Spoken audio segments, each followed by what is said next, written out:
The metal felt heavier than it should have. Not because of the metal, because of the whispers. Even now, hours after the ceremony ended, I could still hear them echoing in the back of my mind. Low voices, half hidden behind polite smiles and forced congratulations. Sealed file. Brooks shouldn't even be here.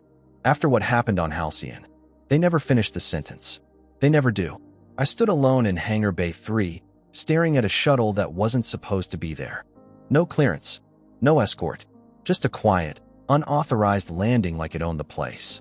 Command had just handed me 12 commendations and a promotion I didn't ask for. That alone was suspicious. Command doesn't reward you unless they need something in return, or unless they're trying to bury something. The shuttle's ramp lowered with a slow hydraulic hiss, and then she walked out. Small, too small, barely reaching my chest, with skin that shifted like liquid metal under the hangar lights. Violet, silver, something in between. She held a thin data pad against her chest like it was armor. Sergeant Ava Brooks. Her voice was soft, controlled, like she'd practiced saying my name. I am Nyra, assigned as your tactical liaison. I didn't move. We don't take liaisons, I said flatly. Behind me, boots hit metal. Lieutenant Hayes stepped up beside me, already looking uncomfortable. She's legit, Sarge. Orders came straight from Fleet Command. Of course they did. I looked back at Nyra, at the way she stood too still, at the way her eyes didn't scan the room like a newcomer should. She wasn't nervous. She was waiting. For what?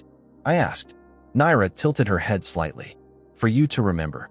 Something cold settled in my chest. I didn't ask what she meant, because for the first time in years, I wasn't sure I wanted to know. I didn't sleep that night. Didn't even try.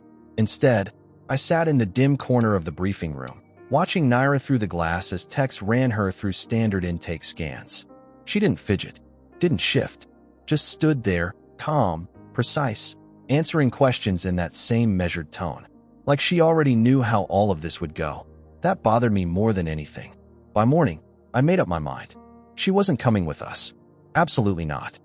The words came out sharper than I intended, but I didn't take them back. Nyra stood across from me in the armory, barely visible between racks of rifles and armor plating. She looked even smaller in combat lighting, like the shadows might swallow her if she stood still long enough. My unit is a forward assault team, I continued. We don't babysit. We don't slow down. And we definitely don't carry dead weight into a hot zone. Silence.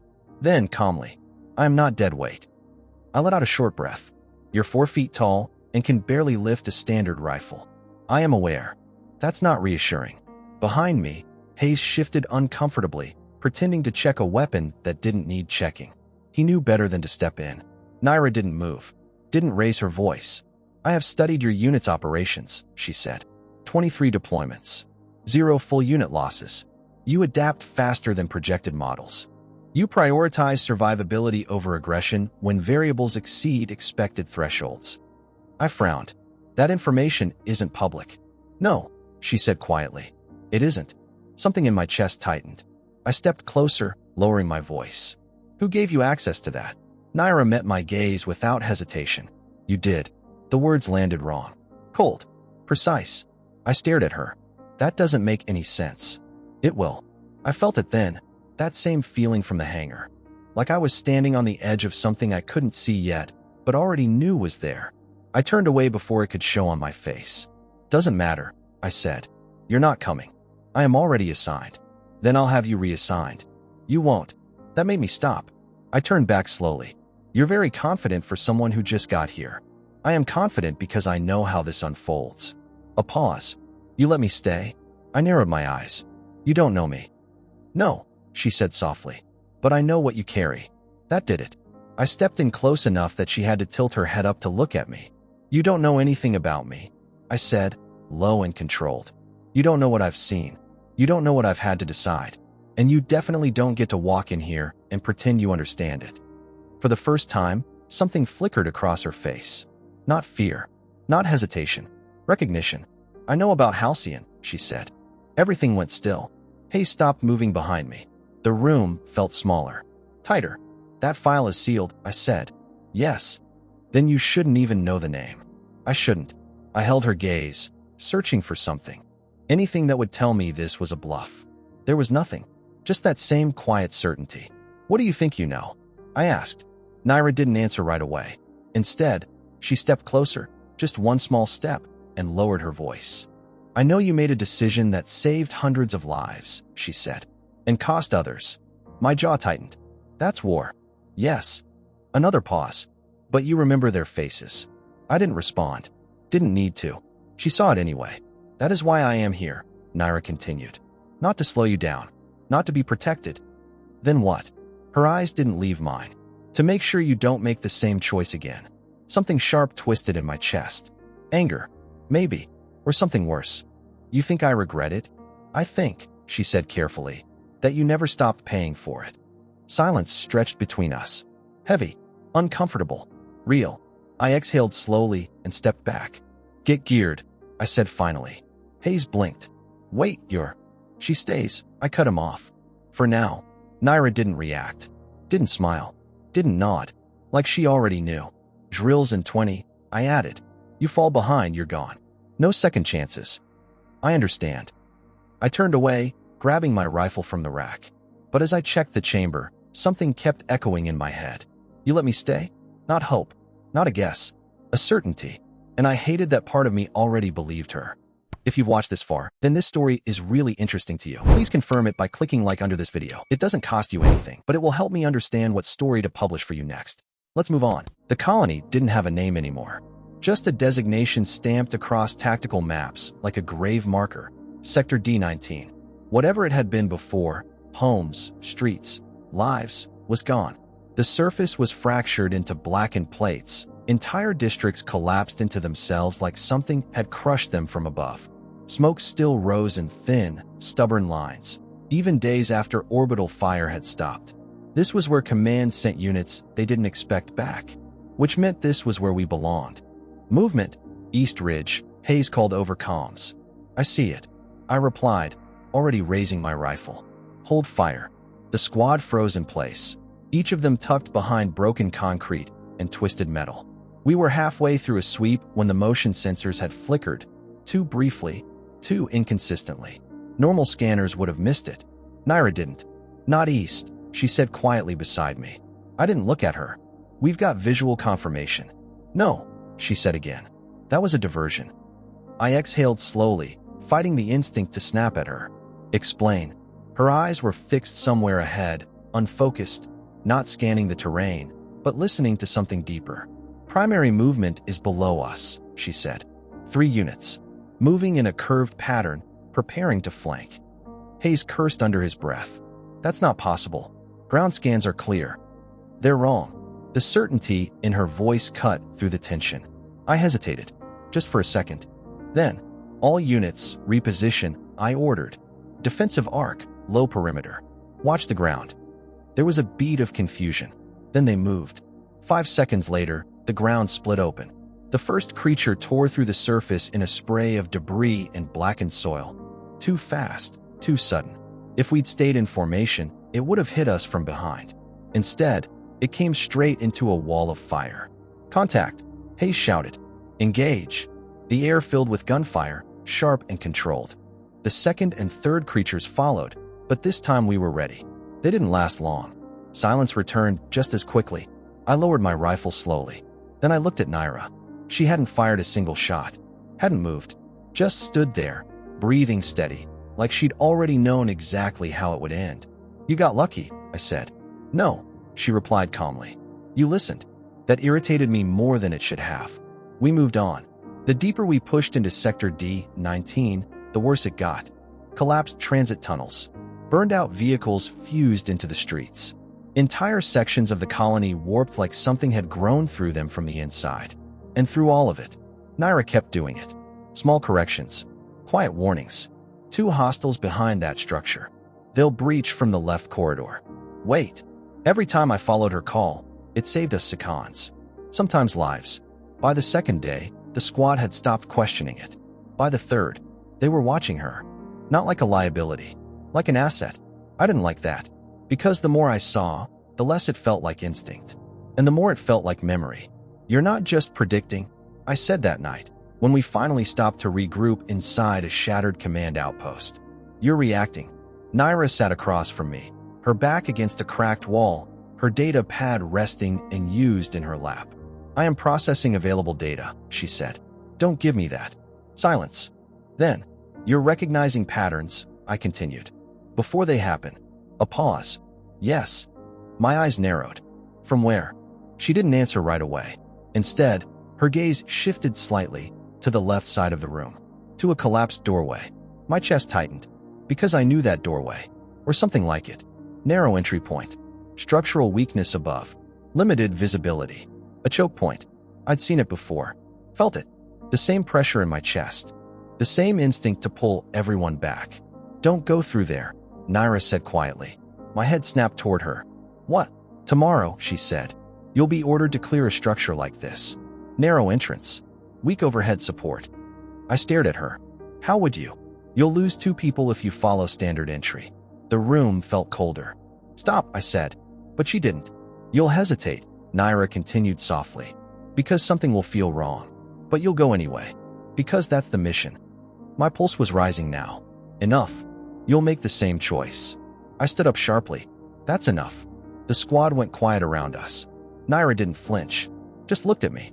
You asked what I know, she said. I took a step toward her. You don't get to.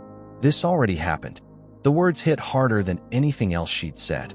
Silence. Heavy. Absolute. I felt it again. That same edge. That same invisible line I was standing on. This isn't halcyon, I said, my voice low. This is a different mission. Different terrain. Different. The same outcome, she said. My jaw tightened. No, I said. Not this time. Something flickered in her eyes. Not doubt. Not fear. Something closer to hope. Then don't make the same choice, she said. I turned away before I could respond. But her words stayed with me. Because deep down, I already knew she was right. And I didn't understand how. The structure looked exactly like she said it would. Narrow entrance. Collapsed upper levels. Steel beams hanging like broken ribs over a corridor that funneled straight into darkness. I stood at the threshold, staring into it. Every instinct I had told me to pull back. Orders are clear, Sarge, Hayes said quietly beside me. We clear it, we secure it, we move. I didn't answer. Because for a second, I wasn't here. I was somewhere else. Different station. Same corridor. Same feeling pressing into my chest like a warning I couldn't quite hear in time. Halcyon. Something's wrong, Nyra said behind me. Soft. Controlled. Certain. I closed my eyes for half a second, then opened them again. We go in, I said. The words tasted wrong the moment I said them. Nyra didn't argue. That scared me more than anything. We moved in tight formation. Weapons up. Slow steps. Controlled breathing. The kind of silence that only exists right before everything breaks. 10 meters in. 15. Nothing. Just the creak of metal shifting somewhere above us. 20. Stop, Nyra said. Too late. The ceiling came down. It didn't collapse all at once. It tore. A violent, screaming snap of metal and concrete as the upper structure gave way. The corridor filled with dust, debris, and the sound of something else, something moving inside the collapse. Contact, someone shouted. Shapes dropped with the rubble. Fast. Sharp. Wrong. I fired on instinct. So did the others. But the damage was already done. Dawson's down. Hayes yelled. Lewis isn't moving. My chest locked. 2. Exactly 2. The same number, she said. I forced myself forward, dragging Dawson out from under a fallen beam while gunfire echoed through the confined space. Lewis didn't make a sound. Didn't move. Didn't. Fall back. I ordered. Pull out. We dragged who we could. Shot what we had to. Fought our way back through the same choke point that had just turned into a trap. By the time we made it out, the structure was still settling, groaning like it was deciding whether to bury the rest of us too. Silence hit hard when it was over. No one spoke. No one needed to. I looked at the entrance. At the dust still drifting out of it like smoke from something that shouldn't have happened. Something that had already happened. You knew, I said quietly. Nyra stood a few steps away, her scales dim, almost gray under the ash settling around us. Yes. I turned to face her fully. You knew exactly what would happen. Yes. My hands tightened into fists. And you still let me walk in there. A pause. Then, you chose to. That hit harder than it should have. Because she wasn't wrong. I took a step toward her. Say it, I said. Say what this is. Nyra didn't move, didn't look away. You made this decision before, she said. The world narrowed. When? I demanded. Years ago. No, I snapped. Not details. I want to know how you know. Silence stretched between us. The squad stayed back. No one interrupted. No one wanted to. Finally, Nyra stepped closer, just enough that I could see the fine tremor in her hands. This is not the first time I've stood here with you, she said. My pulse spiked. That's not possible. It is. Explain it. Her voice dropped slightly. I was there, she said. On Halcyon. Everything stopped. That's classified, I said automatically. No survivors outside the evacuation manifest. I wasn't on the manifest. My breath caught. What? I was hidden, she said. A stowaway. Small enough to fit where your scanners didn't look. I watched. Watched. The word made my stomach turn. You watched what? Her eyes didn't leave mine. You making the decision. The air felt thinner, harder to breathe. You chose to seal a section of the station, she continued. To stop the spread. To save the majority. My throat tightened. And it worked. I didn't say anything. Couldn't. But there were people still inside, Nyra said softly. The memory hit like a shockwave. Faces. Voices. The sound of someone pounding on a sealed door. I forced it down. Hundreds lived because of that call, I said. Yes. Her voice didn't waver. And some didn't. I looked away. Because I already knew that. Lived with it. Carried it. Every day. I survived because of you, Nyra said. I froze. Slowly, I turned back. What? I was inside that section, she said. Not where the others were trapped. A maintenance shaft. Hidden. Forgotten. My mind struggled to catch up. You're saying, I saw what you did, she said. I saw what it cost you. The hangar. The whispers. The sealed file. Everything snapped into place. You've been tracking me, I said. No. Then what is this? She hesitated. For the first time. Actually hesitated. I needed to understand, she said finally. Understand what? You. Silence. Heavy. Uncomfortable. Real. I took a slow breath. You came all this way just for that? No. Her eyes softened slightly. I came because you gave me something I didn't have. And what's that? She held my gaze. A future. The words hit harder than they should have. Because I'd never thought of it that way. Not once. Before I could respond, Nyra's body swayed. Just slightly. But I saw it. You're not steady, I said. I am functional. That's not what I asked. She didn't answer. Instead, she looked past me, toward the ruined structure. Her scales flickered faintly. There's something else, she said. I followed her gaze. What? Her voice dropped. Something bigger. A low vibration rolled through the ground beneath our feet. Subtle, but growing. My grip tightened on my rifle. Positions, I ordered. The squad moved instantly. Weapons up. Eyes scanning. The rubble shifted. Then, it tore open. The thing that emerged wasn't like the others. Larger. Slower. Heavier. A mass of metal and chitin fused into something that didn't look like it should exist. Contact. Hayes shouted. Open fire. Rounds hit it. Did nothing. Fall back. I yelled. Secondary position move. We turned to run. But the corridor behind us collapsed as the creature surged forward, blocking the path. Trapped. I raised my weapon anyway. Pointless.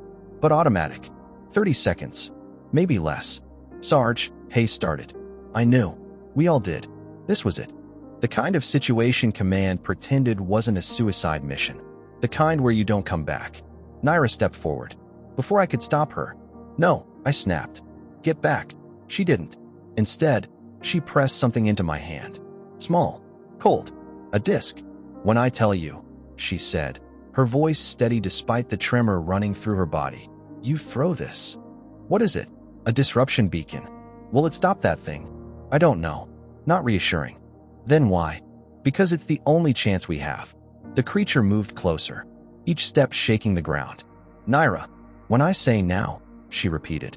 Her hand tightened around my wrist, stronger than it should have been. Trust me.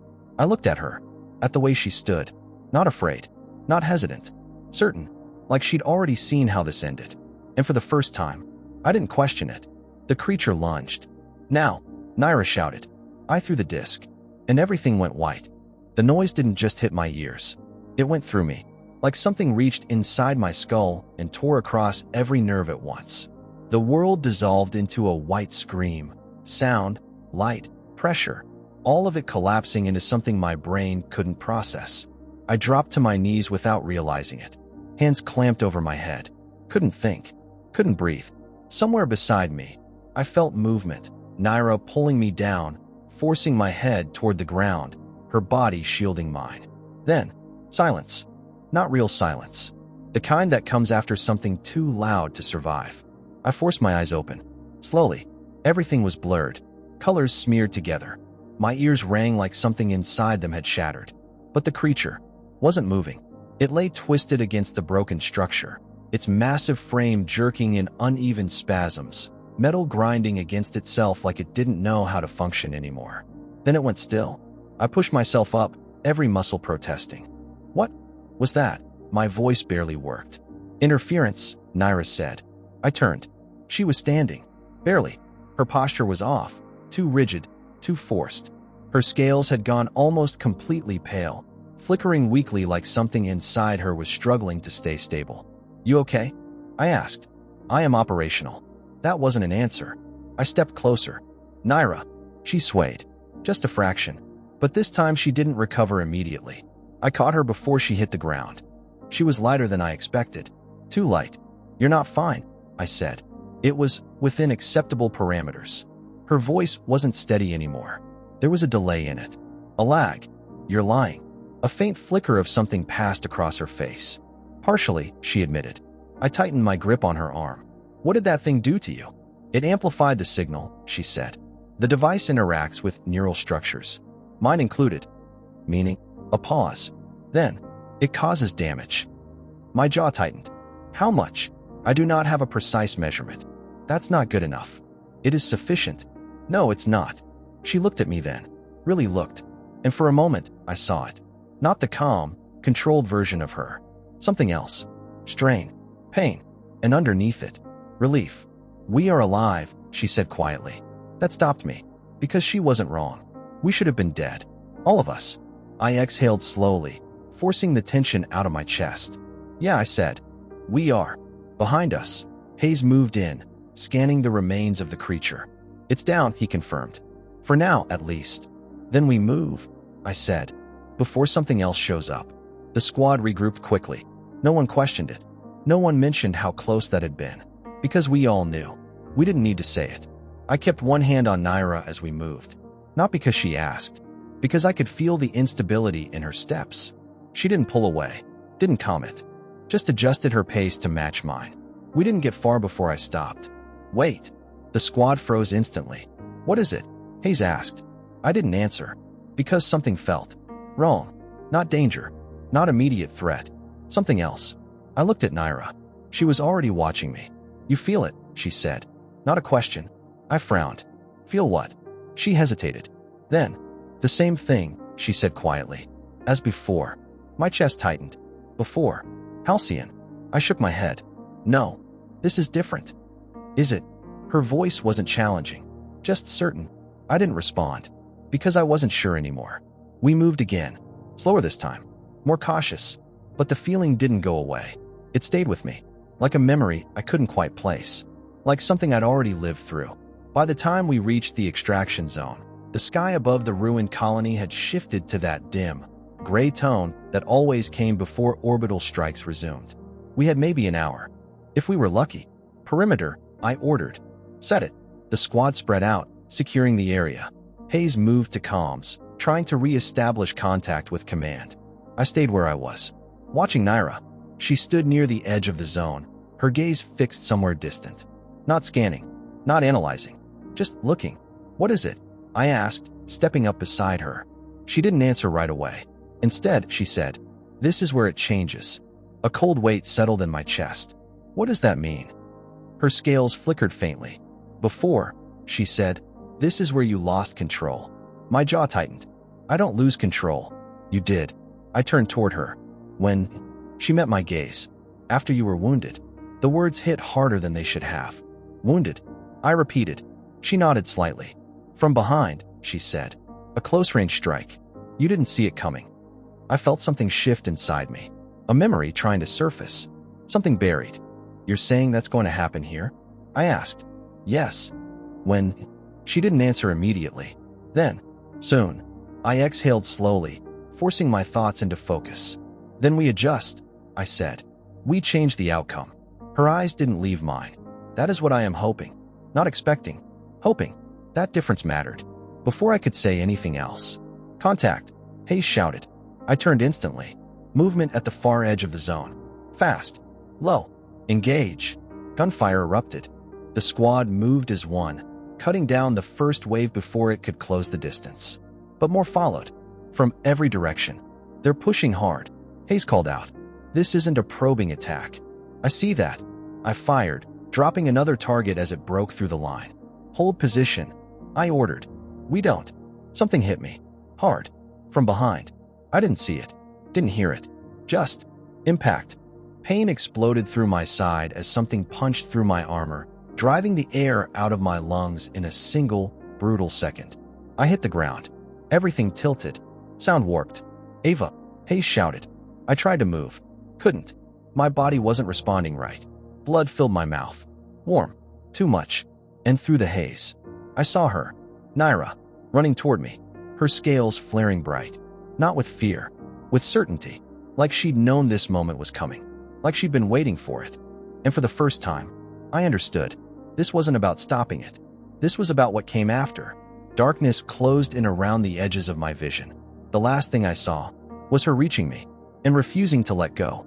Pain dragged me back before I was ready. It wasn't sharp at first, just pressure. Weight, like something was holding me down. Then it came in waves. Hot, deep, every breath scraping through my chest like broken glass. I tried to move. Bad idea. Something in my side screamed in protest, and the world snapped back into focus all at once. Cold air, ash, the distant echo of gunfire, and movement, rhythmic, unsteady. I blinked. My vision cleared just enough to make sense of it. Nyra. She was carrying me. The realization didn't land right away. My brain rejected it at first. She was too small, too light, too impossible. No, my voice came out as a broken whisper. She didn't stop, didn't even look down. Her steps were uneven, each one a controlled collapse forward, like her body was forcing itself to function through something it shouldn't have been able to survive. You are conscious, she said. Her voice was strained, delayed, but still calm. What are you doing? I managed. Moving you to extraction. That's not possible. Correct, she said faintly. And yet, I am doing it. I tried to lift my head, regretted it instantly. The world tilted, vision blurring again. How long? I asked. A pause. 17 minutes, she said. Approximately. 17. That didn't make sense. It felt like seconds. It felt like... I coughed. Blood. Put me down, I said. No. You can't carry me that long. I can. You'll die? A flicker in her voice. Unlikely. I forced a breath. You're already damaged, I said. That device had hit you too. Silence. Then, yes. Then stop, I said. That's an order. Her grip tightened slightly. Negative. I almost laughed. Almost. You don't get to ignore orders, I said weakly. I do. Another step. Unsteady. You are not in command condition. That stung more than it should have. Nyra. I swallowed, forcing my voice to steady. Listen to me. I am. If you keep going like this, you won't make it. A pause. Then, that is acceptable. My chest tightened. No, it's not. It is. Her breathing hitched slightly between words. Subtle, but I heard it. You said it yourself, she continued. Soldiers protect their unit. I closed my eyes for a second. Yeah, I said. Not like this. Yes, she said quietly. Like this. Another step. Another. I could feel it now. The strain in her body. The way each movement cost more than it should. How far? I asked. A pause. 211 meters, she said. My mind tried to process that. You're not going to make that, I said. I will. You can't even hold your balance. I will. There was no hesitation in it. No doubt. Just the same certainty she'd had since the beginning. Like she'd already seen the end. Why? I asked. The question came out before I could stop it. Why are you doing this? She didn't answer right away. For a few seconds, all I could hear was her breathing, and the distant sound of something moving out there. Searching. Then, because you did. My eyes opened. What? Another step. Unsteady, but forward. You carried others, she said. When it mattered. My chest tightened. That's not the same. It is. No, I said. I made a call. I sealed a section. I didn't carry anyone out. You carried them in a different way. I shook my head slightly. That's not how it works. It is for me. Her voice wavered. Just a fraction. I survived because of that decision. I also left people behind, I said. Yes. No hesitation. No denial. Just truth. And you've been carrying that weight ever since. The words hit deeper than anything else. I didn't respond. Couldn't. Because she was right. I know what that feels like, she continued. To survive when others do not. Another step. She stumbled slightly. Caught herself. Kept going. I came here because I thought, she paused, searching for the words, that if I understood how you fight, how you decide, I could find meaning in what happened. I swallowed hard. And did you? I asked. A long pause. Then, yes. Her voice was softer now, but not how I expected. Another step. Closer now. I could feel it. The shift in the air. The edge of the extraction zone. I thought meaning came from understanding the past, she said. Her grip tightened slightly. But it doesn't. I forced my head up just enough to look at her. Her scales were unstable now, flickering unevenly. Her breathing shallow. And where does it come from? I asked. She looked down at me. Just for a second. From choosing what you do with it. Another step. Then, light. The extraction zone perimeter. We were there. She stopped. Just for a second. Like her body didn't quite understand that it was allowed to. Then, she lowered me carefully to the ground. Too carefully. Like if she let go too fast, I'd disappear. I grabbed her arm before she could pull away. Nyra. She didn't answer. Just stood there, swaying. You didn't have to do this, I said. Yes, she said quietly. I did. My grip tightened. Why? She met my eyes. And this time, there was no hesitation at all. They called it a suicide mission, she said. Her voice was barely above a whisper. But you gave me a second life once. A pause. Then, this was mine to return. Something broke inside my chest. Not pain. Not fear. Something else. Something I hadn't felt in a long time. Understanding. She swayed again. Harder this time. I tried to sit up. Failed. Hey. But I was too slow. Her body gave out. And she collapsed right beside me. Still breathing. Barely. I reached for her. Held onto her arm. Tighter than I needed to. Like letting go would mean losing her. And for the first time in years, I understood something I hadn't before. The weight I'd been carrying wasn't just mine anymore. I woke up to the steady hum of med-based systems and the unfamiliar feeling of quiet. For a moment, I didn't move. Didn't breathe too deep. Just lay there, waiting for the pain to remind me I was still alive. It did, but not like before. I turned my head. Nyra was there, propped up in the bed beside mine, her scales faint but stable, her arms supported in a brace. Alive, breathing, watching me. You stayed, I said. I said I would. I let out a slow breath. They called it a suicide mission, I murmured. Yes. I looked at her. You turned it into something else. She tilted her head slightly. No, she said softly. You did. I only made sure you lived long enough to see it. Silence settled between us. Not heavy this time. Not painful. Outside, the war wasn't over. It never would be. But for the first time since Halcyon, the weight felt different. Not gone. Just shared. I shifted my hand slightly across the bed. She noticed. After a moment, she took it and didn't let go. Thank you for listening to this story to the end. Don't forget to like and subscribe. Write in the comments what moment in this story impressed you the most. And also check out the other videos that just appeared on your screen. See you in the next video.